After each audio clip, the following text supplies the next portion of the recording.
These are the 10 most important things that you need to be doing to rank up and hit iridescent this season in Black Ops 6. I'll be uploading separate videos on each point I make in this video, which go more in depth and make each point easier to understand. So make sure you like this video and subscribe to the channel so you don't miss them. First up, your settings. You want your settings to be correct, otherwise you're going to feel like a burger. Starting with the sensitivity, I've got 1.75 for both horizontal and vertical. Just feels right for me, personal preference. I've got bumper swap because I prefer shooting with my bumpers. Vibrations off. Dead zones, I've got left stick min 1, left stick max 65, my right stick min 3, and my right stick max 99. My triggers, they're both 13 because I have mouse click triggers. Any lower, mine just randomly throw nades and trophies whenever. So, but if you don't have mouse click triggers, have it as low as possible.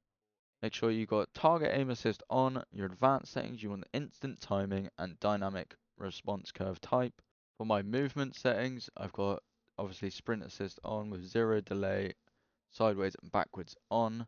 For your FOV, I've got 103. People vary between, I think, 95 to 105. 103 is the sweet spot. I get the most aim assist while being able to see as much as possible.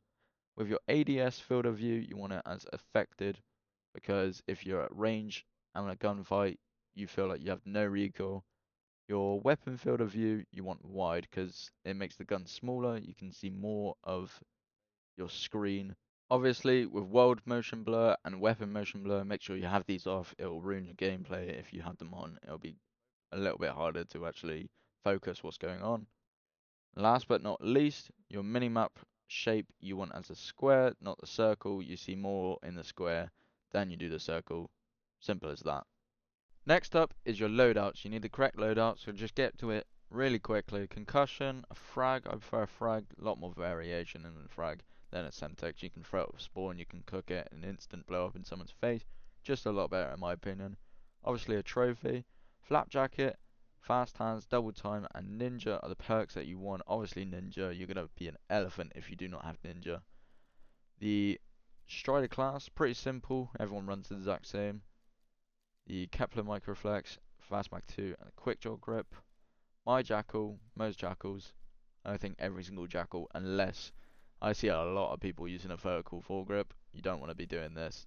It's not good. The Gain Twist Barrel, the Ranger foregrip, Ergonomic Grip, Balance Stock, and Recoil Springs. That's what you want to be running. No different. It's the meta. Run it. And then, last but not least, the AMES class. I ain't going to show you right now, but I will be showing in a TikTok that is in the link in the description. Go check it out if you want the AMES class. I think it's the best one out at the moment. There's a lot of different variables, but for me, this one is the best. For number 3, it's as simple as warming up. You need a hot gunny when you want to go into ranked. So what I do when I first load up the game before I touch ranked, get into a bot lobby, shoot a couple of bots, hit a couple of slides, make sure the gunny's warm. And then in between matches when you're playing ranked, just get in the shooting range, keep the gunny warm. You're going to be doing this all the time, otherwise you're going to go into a game cold and just lose. Next up is power positions. If you don't know what a power position is, you're in a position where you're looking down a lane or at an objective like this, P3 or B control, P2 here on rewind. Basically just putting a load of damage in, gaining a load of info and delaying the enemy's push.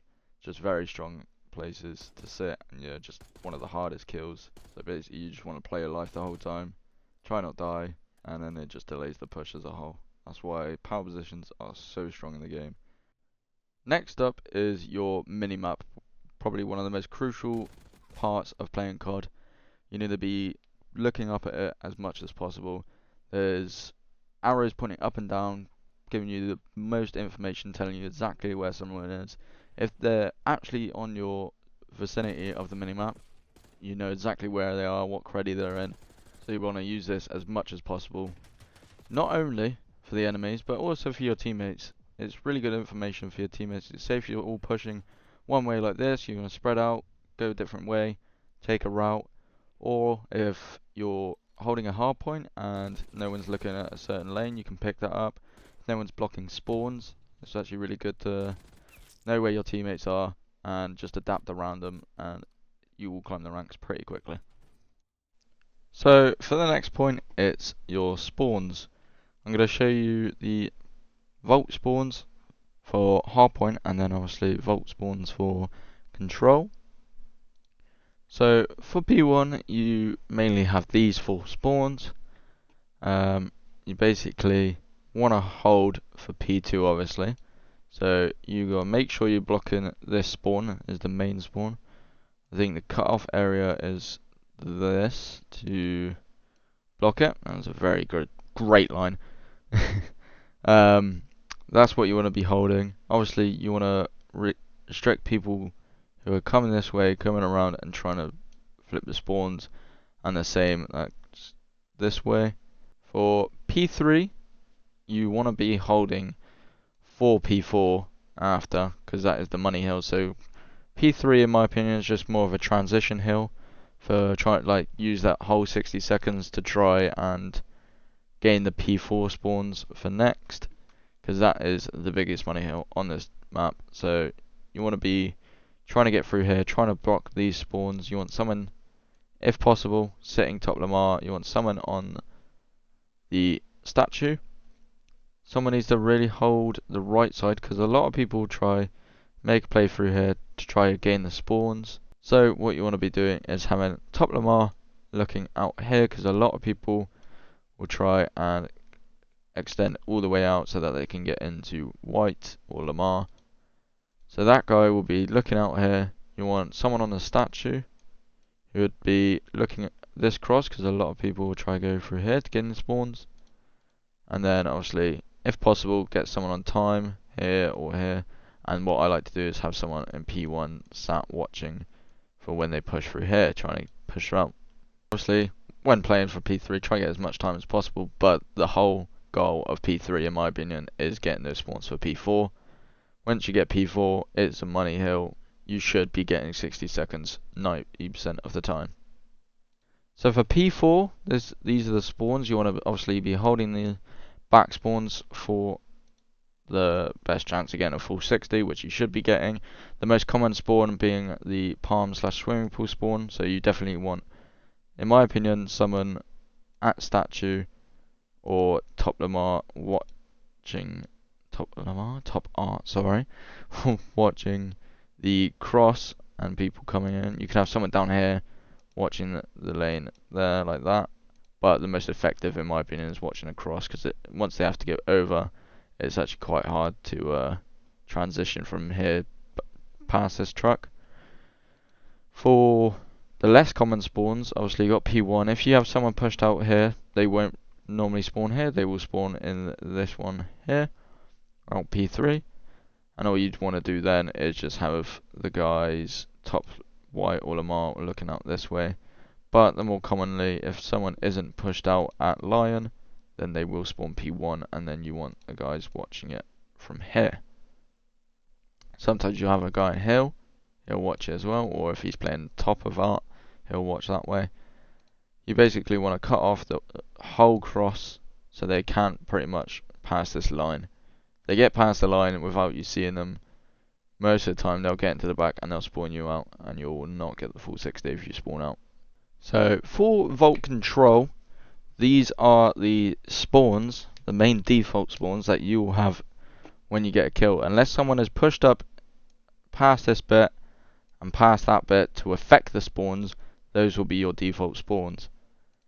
Basically, say you're on attack, the best decision to make is to cap A first, because if you get control of bridge and you push out here and you watch the spawn here, they will still spawn here even if you're I think you can't go in this area, in this corner, otherwise that spawn will be affected to over here.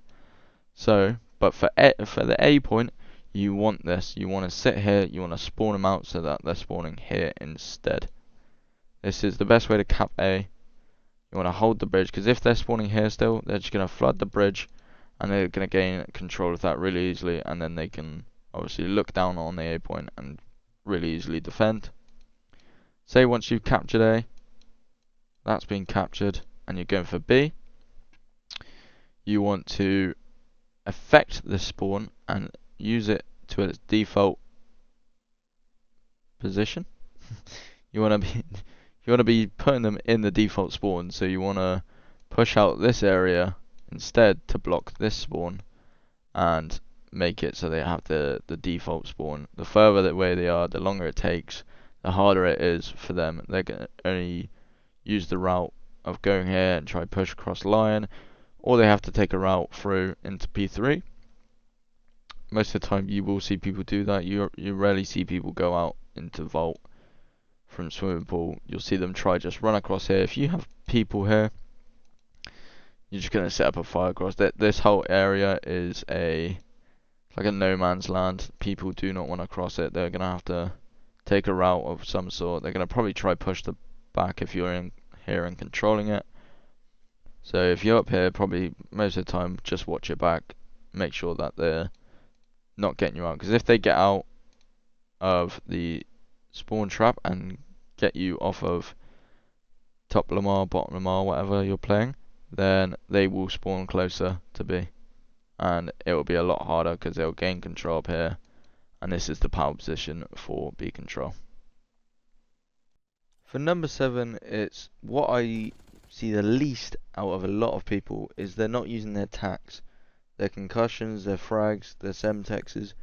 People do not use it enough. You need to use the concussions more as an info gathering tool. You throw it around the corner, throw it around over the back of a spawn.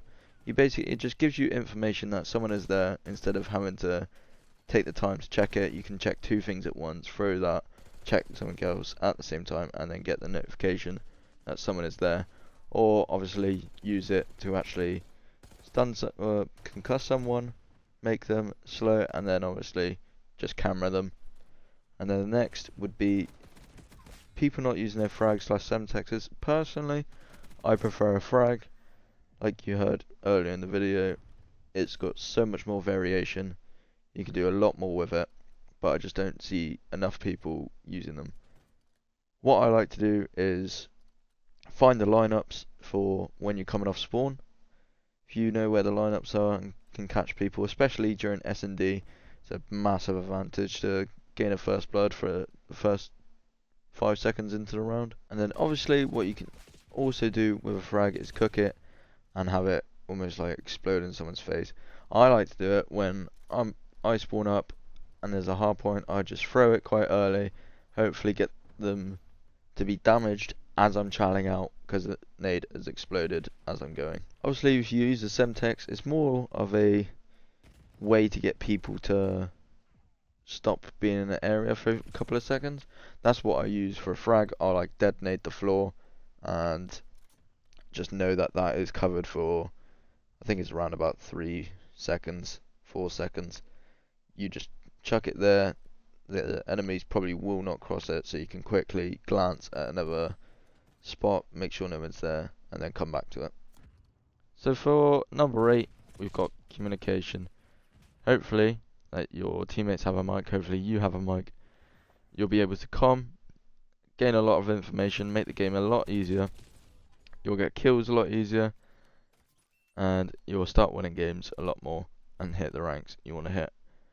Hopefully you have good callouts. You want to know where they're spawning, which area they're coming through, all that good stuff. If you got bad callouts, people saying, "Oh, I think he's over here" or whatever, it's you don't want to say that, because otherwise you're just giving false information. If someone's not there and they get killed in the back, they're just going to be screaming.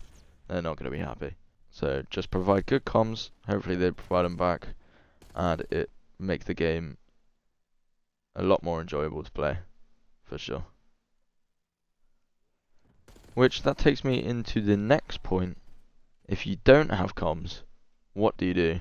If you don't have a teammate, you don't have anyone who's mic'd up, not speaking in game chat, you're having to rely on just what you see instead of what you hear. Basically, what you want to be doing is mainly looking at your minimap and playing around your teammates. When you die, you do actually see their POV for a split second. It's really good to just see what's going on and where the action is. Obviously, when they're on the mini-map, just keep looking up at them, play around them. If they're not watching a lane, go watch it. If they're not taking routes, they're all just hit in front, then take a route. Otherwise, you're all just going to be headbanging the hill and probably get 4 piece, and then that's another 20 seconds on the hill. And other stuff that you can be doing is pinging the enemies, or pinging for, say, to block a spawn or anything. You could just double up with one of your teammates, kind of just play close to him and just get trades. There's lots of ways you can actually help your teammates, and hopefully your teammates help you even without communicating. So last but not least on this list, number 10, you want to be taking routes / flanking. Basically, you want to be like a thorn in the back of them. You want to be the most annoying player. You almost want to not just flank and straight hit them, but almost play your life and make them worry about you while your team hits the front, hits the side, and collapses on them. You're one of the most important aspects of breaking a hill is that flank. You want to get a pick and perhaps either block spawns or play for the spawns and trap them and constantly get that one guy so that the rest of the team has to look back and help. And another reason I really say this is because if you're headbanging the front of the hill, I mean, you get four wiped, and that's 20 seconds off the hill just from you guys all spawning up and being nowhere near the point.